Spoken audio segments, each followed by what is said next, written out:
بسم الله الرحمن الرحيم. وحن سلام يا مرت شرفتا وروح بدن إعاو هلك الإسلوتني هوين كأك وروح بدن وحي قبان علامة دي بنتلان يسوماليا حد لي هوينو شرو شوب هدين شرين أدون كانوا يحمموا وهذين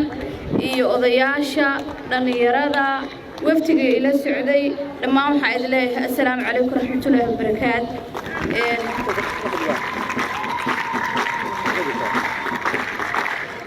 الرب وهيقرر عليه هذا أنا وهذا ميكروفون كخبصة هوين بقوة شان وايو هوين بان مثلا هوين بان شعلها أنا نهضلو هوين بان شعلها أنا وحنقضان هوين وحان إدلاي عد كينا كل بحان إدلاي oo ina rag waa rag yani badan bay ina soo hogaaminayeen ina rag aynu meel iskaga xirno oo codkeena aynu ku cilbaxno anigu waxaan ahay xildhibaan golo deegaana waxaan ka soo baxay degmada Qardho waxaan ku soo baxay qofi cod waxa ay soo saaray waa haween baa ii hiiliyay kaararka cod bixinta qaatay kadibna iigu hiiliyay in codka isiyaan saasaan ku soo baxay maanta mar aan soo baxeen halkana ma aan joogin waayo maxaa kalifay odagaygu imaba siiyeen wuxuuse ii siiyeen wuxuu dhihi lahaa wiil baan siinaya weligana wiil baa heli jiray mana aanan heli jirin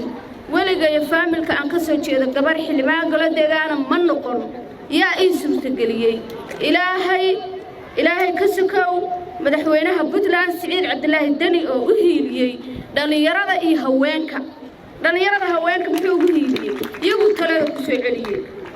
iyaga waxay dooranayaan qofkay rabaan haweenow idinkuna waa ogtihiin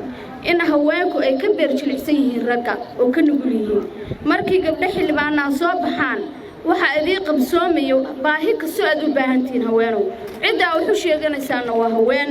marka waxaan dhammaan reer Baylo oo dhan ku dadaalaya oo aan kula dardaarmaya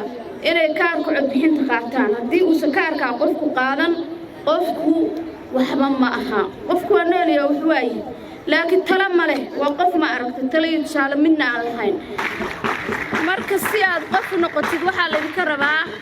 inaad qaadataan kaarka cod bixinta caaw halkaa waxaan u fadhinaa oo waqtiga wasiiradeena iyo xildhibaanadeena bay u soo geliyeen in ay idinku dardargeliyaan oo idin dhahaan kaarka cod bixinta qaata waayo wasiiradu ma noqonayaan xildhibaan golo deegaana laakiin cidda ay la rabaan xildhibaan golo deegaan inuu noqdo waa shacabka reer Bayla oo rabeen inay la soo baxaan gudoomiye aktifa